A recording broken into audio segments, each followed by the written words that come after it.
बिस्मिल्लाहिर्रहमानिर्रहीम। अस्सलाम वालेकुम students. Today we are going to study about introduction to enzymes. Before coming to the topic enzyme, we should know about metabolism, anabolism and catabolism. That are the basic concepts behind enzymes.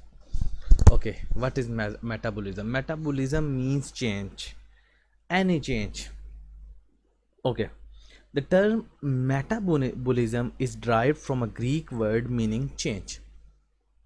The concept of metabolism was first of all given by Ibnul Nafis, who stated that the body and its parts always going under change, undergoing change, going under change, yeah, undergoing change. Okay, metabolism क्या है बेसिकली? Metabolism is a set of biochemical reactions that occur in living organism in order to maintain life. यानी कि ये set of वो biochemical reactions हैं जो body को मेंटेन करते हैं, यानी बॉडी लाइफ को मेंटेन करने का काम करते हैं। यही वो प्रोसेसेस होते हैं जो अलाउ करते हैं ग्रो करने को, ऑर्गेनिज्म को अलाउ करते हैं कि वो ग्रो कर सके, रिप्रोड्यूस कर सके, maintain their structure and respond to the environment. तो इब्न नफीस की बात एक हद तक ठीक साबित हो रही है कि वो चेंज जो है ना, उसका नाम है मेटाबॉलिज्म, और वो चेंज ग्रो में भी हो सकता है, रिप्रोडक्शन में भी हो सकता है, और रिस्पॉन्डिंग टू द एनवायरनमेंट में भी हो सकता है। Okay, next term is anabolism and catabolism. Paper में अक्सर का डिफरेंस भी आ जाता है कि what is anabolism and catabolism. Anabolism क्या है? Anabolism is such a process in which larger molecules are synthesised, while in catabolism larger molecules are broken down। अच्छा, एनाबोलिज्म में बड़े मॉलिक्यूल्स बनते हैं, कैटाबोलिज्म में बड़े मॉलिक्यूल्स को तोड़ा जाता है। जब आपने बड़े मॉलिक्यूल को सिंथेसाइज करना है एनाबोलिज्म के अंदर, तो आपको एनर्जी सप्लाई करनी पड़ेगी ताकि आप एक बड़ा मॉलिक्यूल बना सकें। इसी तरह कैटाबोलिज्म में एनर्जी रिलीज होगी क्योंकि आपने बड़े मॉलिक्यूल को क्या करना है? तोड़ना है। Okay, next term is bio catalyst. Bio catalyst क्या है कि इंजाइम्स बेसिकली बायो कैटलिस्ट के तौर पे एक्ट करते हैं, ठीक है, क्योंकि वो लिविंग ऑर्गेनिज्म के अंदर रिएक्शन को स्पीड अप करने का काम जो होता है ना, वो बायो कैटलिस्ट का होता है, यानी इंजाइम्स का होता है। They speed up the reaction and regulate metabolic pathways. Metabolic pathways means वहाँ पे सेट ऑफ इंजाइम्स काम कर रहे होते हैं जो करस्पॉन्ड कर रहे होते हैं एक दूसरे को, ताकि रिएक्शन को स्पीड अप किया जा सके। एंजाइम्स बेसिकली प्रोटीन्स होते हैं और ये रिएक्शन के दौरान में चेंज नहीं होते। आपके रिएक्टेंट से प्रोडक्ट्स तो वो बना देते हैं लेकिन वो खुद चेंज नहीं होते, खुद कंज्यूम नहीं होते। अच्छा, नेक्स्ट टर्म इज सबस्ट्रेट। अच्छा, जब एंजाइम किसी मॉलिक्यूल के ऊपर जाके जब अटैक करता है ताकि उससे वो प्रोडक्ट्स बना सके, तो उस अटैकिंग एंजाइम का जिसके ऊपर जाके उसने डिस्पैच होना होता है, उसको सबस्ट्रेट कहते हैं। और उसके नतीजे में जो सबस्ट्रेट जब कन्वर्ट होता है प्रोडक्ट्स के अंदर, तो उसमें एंजाइम्स का रोल होता है, यानी कि substrate are converted into different molecules which is being called as products. Okay, next coming to the term activation energy. Activation energy है कि that is minimum amount of energy required to start a chemical reaction. अब activation energy basically रुकावट कम हो गई है, यानी enzyme ने उन बैरियर्स को क्या कम कर दिया है, यानी कि उसने अपने सबस्ट्रेट की शेप को अल्टर कर दिया है और उसको रीअरेंज करके उसकी जो बैरियर है उसको रिड्यूस कर दिया है, ठीक है। तो ये होता है एक्टिवेशन एनर्जी, यानी it minimum energy required to start a chemical reaction. Activation energy should act as a barrier which may alter the shape or bringing substrate to the correct orientation towards the reactants। Okay, आपके पास जो enzymes होते हैं वो intracellular भी होते हैं और extra cellular भी होते हैं, यानी कि वो एंजाइम जो सेल के अंदर काम करते हैं, जैसे कि साइटोप्लाज्म ग्लाइकोलिसिस का काम करता है, ठीक है। इसी तरह आपके पास एक्स्ट्रा सेलुलर होते हैं, सेल से बाहर काम करते हैं, जैसे pepsin working in the stomach cavity. Okay, what is enzymes? Enzyme क्या है? कैरेक्टरिस्टिक ऑफ एंजाइम्स में एंजाइम की बात करते हैं तो एंजाइम्स क्या है?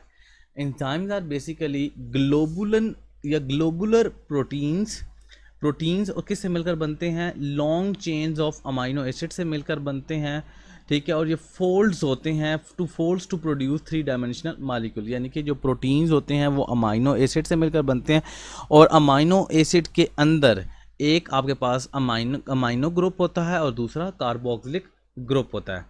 अच्छा, तमाम एंजाइम्स प्रोटीन नहीं होते, ठीक है, सच एज आरएनए मालिक्यूल, ये भी तो रिएक्शन को कैटालाइज करने का काम करता है। अच्छा, coming to the characteristics, enzymes basically और ज़्यादातर enzymes, majority of the enzymes are protein. Enzymes क्या करता है, रिएक्शन को मिलियंस टाइम फास्टर चलाता है, और ड्यूरिंग द रिएक्शन ये कंज्यूम भी नहीं होता, और ये अपने रिएक्शन में बहुत ज़्यादा स्पेसिफिक होता है, यानी इसे स्पेसिफिक साइट्स चाहिए होती हैं रिएक्शन को परफॉर्म करने के लिए। Some of the enzymes involve in the catalysis and that region is called as active site. जब आपके सबस्ट्रेट के ऊपर यानी रिएक्टेंट के ऊपर जब जाके एंजाइम्स अटैच करता है, तो जिस जगह अटैक करता है, जो लोकेशन जिसके ऊपर जाके अटैच करता है या डिस्पैच होता है, उसको एक्टिव साइट्स कहा जाता है, और उसके साथ वो जाके बाइंड अप हो जाता है और उसको कन्वर्ट करता है प्रोडक्ट्स के अंदर। अच्छा, enzymes are controlled through inhibitors और एक्टिवेटर्स। एंजाइम्स को कंट्रोल किया जाता है एक्टिवेटर्स के थ्रू और इनहिबिटर्स के थ्रू, यानी कि enzyme production can be enhanced और diminished by a cell according to the need. Enzyme activity can also be regulated by inhibitors and activators. अच्छा, कुछ एंजाइम्स आपके पास, some enzymes need additional part like non protein part और ion to work as cofactor. अब जो आपके पास कुछ enzymes होते हैं उनको एडिशनल पार्ट अटैच होता है, एक प्रोटीनिशियस पार्ट होता है और एक नॉन प्रोटीनिशियस पार्ट होता है, जिसको को फैक्टर कहा जाता है। और को फैक्टर दो तरह का होता है, एक इनऑर्गेनिक होता है और एक ऑर्गेनिक होता है। इनऑर्गेनिक को फैक्टर में आपके पास मेटल आयंस होते हैं, और ऑर्गेनिक को फैक्टर में फ्लेविन एंड हीम वगैरह शामिल होते हैं। और अगर आपका यही ऑर्गेनिक को फैक्टर लूजली अटैच हो आपके एंजाइम के साथ, तो तब ये कहलाता है आपके पास, सॉरी, लूजली बाउंड हो एंजाइम के साथ, तब कहलाता है को एंजाइम, जैसे कि like vitamin like riboflavin, thiamine and folic acid.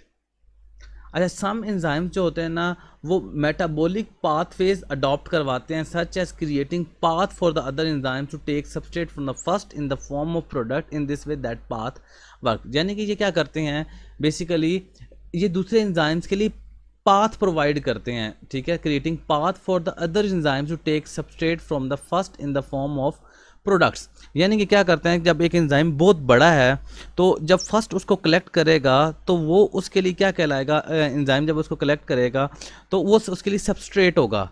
अब वो एंजाइम जिसने उस सबस्ट्रेट को कलेक्ट किया होगा तो उस सबस्ट्रेट को प्रोडक्ट्स में बना देगा। अब उन दो प्रोडक्ट्स को अगले दो एंजाइम्स कलेक्ट करेंगे जो उसके लिए सबस्ट्रेट के तौर पे एक्ट कर रहे होंगे, और फर्दर उसको प्रोडक्ट्स बना के आगे प्रोसीड करेंगे। इस तरह ये चेन कैरी ऑन होती है। ये है आपके पास कैरेक्टरिस्टिक्स ऑफ एंजाइम्स।